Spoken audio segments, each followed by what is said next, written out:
Good evening, everyone, and welcome to week 2 of PPS777B. Again, this is Dr. Ching, of course, but I want to thank everybody for your week 1 efforts. Great job getting through the certification process. Just like you guys, being new with Fresno Pacific in this process, so Chapter 3, things like that. The certification, the IRB is all new to me, so what's kind of cool is we're figuring it out together, but you finished the 13 modules, which is good.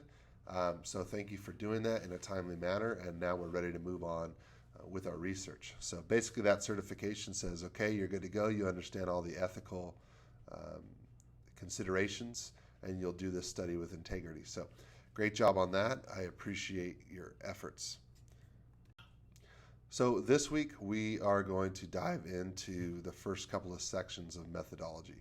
I appreciate everybody putting in their headers and their intro paragraph. And this week we are going to go through purpose, and we're going to go through researcher's role. Now, some of you, probably all of you, are thinking right now, I'm not ready, we haven't talked. I get it, but I want you to actually start as if you're speaking with authority and you know what your study is going to be. Because that way, when we talk in the coming week, we're going to schedule phone conversations and I have a discussion with you. You've already thought in your mind, based on your research question, how you're going to go about this study. And that's really important because I'm going to guide you and you're going to pursue it. So you're going to write as if you already know what your study is going to be. You're going to get that down on paper. It'll give me a chance to go through that, kind of get through the meat of it. It'll give us some talking points so we can narrow it down. The primary focus of all this has to go back to your research question. And most of you are pretty close on your research question. You just have to determine what's the best method of addressing your research question. So a couple of things to consider, and I'll go over this in the presentation. But first and foremost, based on all your studies, you're either going to do an interview or a survey. Some of you had mentioned doing both. I really want you to look at your research question, and I want you to determine which would get you the most direct answers to that research question. So if you're going to do an interview, that basically means you're focusing on some individuals. Your respondent pool is going to be less. You could do 5 or 6 interviews, 6 or 7 interviews, versus if you're doing this survey, you're going to need a lot more respondents. You're going to really look at 30, 40 plus respondents preferably. And the reason why that's the case is because the way that you look at that data is completely different. There's some pros and cons. The first one, so interview, if you're doing an interview, you have to transcribe that interview, and then you have to do what we call coding.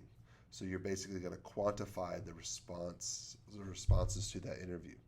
Meaning, so if you ask 6 people the same question, and say it's about social emotional learning, and that individual brings up a response of training teachers in social and emotional coaching or mentoring, you would have that as one of your codes, and you would mark how many times that specific response came up in all the respondees. That's just an example. The pro of that, like I said, is few respondents. The con of that is the legwork is on the back end, where when you're answering or coding those, you're transcribing the interviews. Some people use software. I actually did it myself. I preferred it that way. You would have to determine that heading into it. You will need to record, and each respondent, you'll have a permission that you'll give them that releases the information for the study, and we'll get to that. On the survey side, the pro for surveys is it's pretty quick. If you do a survey correctly, that is going to be very quickly quantifiable because you set up your survey that way. On the con side, you have to make sure that that survey is aligned and it's going to actually give you useful data. And you also have to have a lot more respondents. So a survey is not going to be valid data if it's not enough respondents. So those are 2 things to consider. So I want you to land on one of those. based on your research question, is an interview or are surveys, a survey, more relevant to your study? So I want you to determine one or the other on those. A few announcements. So I think I said this already, but I'm going to send out a schedule and I'm going to interview one-on-one time with all of you. So we're going to sit on the phone and we're going to talk through this study. The other thing is, us professors for the PPS program at FPU, we've decided to adopt kind of a new set of headings that are very similar to the ones that I've given you, but those were the ones used previously. We've kind of changed them to where we think is a little more direct and makes more sense to the study process. Don't panic. Leave everything as is right now. In the next couple weeks, I will go through with you what we're going to change them to. It doesn't change the structure or content. It literally is just going to change the titles, the headings, but don't worry about that now. So for this week, you're going to write the 2 sections, so we have a lot to go through, and we'll go from there. Again, great job on week 1. Let's start with the presentation. Okay, methodology, chapter 3. Here we go. So we're going to get started this week. But before we get started, here are a few things to think about. So ask yourself, does your research question fit what you're looking to find? Can you actually find an answer? Do you have the access? Do you have the time? Is it objective and scientific? Meaning you don't already have the answer to your question, do you? Is it specific enough? Are you going to really get down to the wire? Are you targeted, or is it really vague? Do you have the access that you need? Or have you been afforded the access to talk to the people that you need to talk to? And is this going to contribute to your profession? Look, I've already read all your research questions so far. We're going to tweak a few of them. But I think for the most part, you all are on track. But you always have to be asking yourselves these questions. And the other thing is, this is the warning. You're going to be stretched in new ways, and at times you're going to feel lost. I'm going to ask you to do some things, and you're going to feel like you're going to feel a little unnatural, like I haven't done it this way before. I'm so lost. You need to help me. But I'm trying to stretch everybody, but I'm going to guide you. Okay, so I'm not going to leave you hanging. I'm not going to let you fail, but you need to be the one owning and controlling this study. It's time to start seeing yourself as a researcher, as a person that's going to have a master's in counseling and have a huge impact on the world. And you already are. You already are researchers. So I want you to envision yourself like that. Envision yourself as a person that is contributing to the profession of school psychology or school counseling, because that's the space that you're in. That's who you are right now. So let's get started. So if you look back at the sample that I just continued to use here, here we are in chapter 3. You've already written a rough introduction where you state the research question. So want to make sure that you have a sentence in that first paragraph that states the research question, as well as a quick statement about the purpose. Strategies of inquiry is actually, we're going to end up changing that to purpose, but for today, strategies of inquiry. You're going to say, is this a qualitative study or a quantitative study? And you're going to describe what kind of study specifically under qualitative that is. So with that, you're going to explain a little bit about what a qualitative study does, a narrative or phenomenological, and how that relates specifically to your study, and why that is the most appropriate. Again, you're going to find that you're a little bit repetitive because you're going to bring this up later, but you really want to hammer down the purpose of the study first. And so that's where you'll describe the qualitative methodology that you will use. So after you've spent some time talking about qualitative methodology and how it relates to your study, and you don't really have to go into why it's not quantitative, but why is it qualitative, then you're going to talk about how your methodology specifically answers your question and how it lends itself to your question. And then lastly, you're going to talk a little bit about how the data was acquired, just slightly, because you're going to go into more specific detail following that.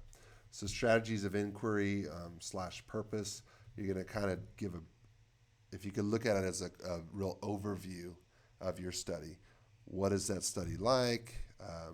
Why is it like that? What the specifics are. And then you're going to go down into researcher's role. Researcher's role, we're also going to change the heading on that, but for now, just leave it as such. And you're going to talk about how you played a role in this study. So you're going to talk a little bit about your context, where you are. You're going to talk about yourself as a graduate student, and maybe a little bit of background of how this study relates to you. Remember, you're kind of talking about yourself now versus chapter 2, you really didn't talk about yourself at all. Now you're talking about your role in this study fairly briefly. So that's really what we're focusing on this week, those 2 initial sections. And then next week we'll start on the setting. Okay, so breaking it down again, the purpose or strategies of inquiry. These are the questions that you're going to answer. Is this a qualitative or quantitative study? What kind of qualitative or quantitative? Define and explain. How does your research question align with this type of study? That is going to be about 3 to 4 paragraphs. Number 2, explain how interviews or surveys, depending on your study, provide insight to the question. Briefly explain how data was acquired. How did this format align with the question and the focus of the study? And that is going to be about 2 paragraphs. So once you've completed that, you're going to move on to the researcher's role. I just realized I spelt that incorrectly. I apologize, everybody. Anywho, moving on. The questions you're going to answer in this are, number 1, explain yourself as a candidate, who you are, your experience. Where are you placed for your internship, and how do you have access to the information you seek? Number 2, how do you remain objective and unbiased? How do you maintain integrity of the study? And how were you involved in the data collection? Which would be pretty easy because you're going to be extremely involved. This is where if you were using anybody that was helping you collect data, which is the case sometimes, you would have to disclose that. But all of you are working alone in terms of the study. So that's going to be about 4 paragraphs total. So this week's total is going to be about 10 to 11 paragraphs, and it's going to be due by next class. So I want everybody to turn in their first 2 by next class. It's going to feel a little weird, and you're going to feel like you're kind of making it up for now, but that's what I want you to do because I need you to get to this point so we can discuss it over the phone next week. So I need you to get really rough and raw so I can guide you in furthering your study. So for tonight, I want you to look for a thesis that's similar to yours with a survey or interview that you can use as a model. I want you to attach it in the email and explain to me how you can modify it to fit your schedule. Okay, so that is the email portion. Kind of fits the whole of our forum portion. That's how we're kind of communicating is through email. So I want you to do that. So those are the 2 assignments that I want you to have. And just to recap that, we are going to have, number 1, you're going to email me a study in which you'll model your survey or interview off of. And then I want you to write the sections of strategies of inquiry, or what's soon to be called purpose, and researcher's role. I want you to write those 2. So this is going to set the stage for our phone conversations next week. And the focus of next week, we'll write another couple sections, and we're going to start filling out that IRB application together because I want to get that submitted early, and I want it to be good. I want you to all be ready for that so you don't get hung up. Any dissertation or thesis, the main thing that usually hangs people up is getting their IRB approval through. So we got to make sure that your study is sound, it fits the research question, You've taken into consideration all the ethical requirements, and you're good to go. And FPU will decide on that. So that's kind of in the next couple of weeks. I want you to focus on those 2 sections first. Send me an email with a study that looks similar to yours with an interview or survey, depending on what you're doing. And I think we're going to be in a really good place for next week when I talk to you each on the phone. Be looking out for a schedule that you can fill out in a Google Doc. And I will talk to you soon. Thanks, everybody. Let's have a strong week 2. Excited to hear about your studies. Thanks.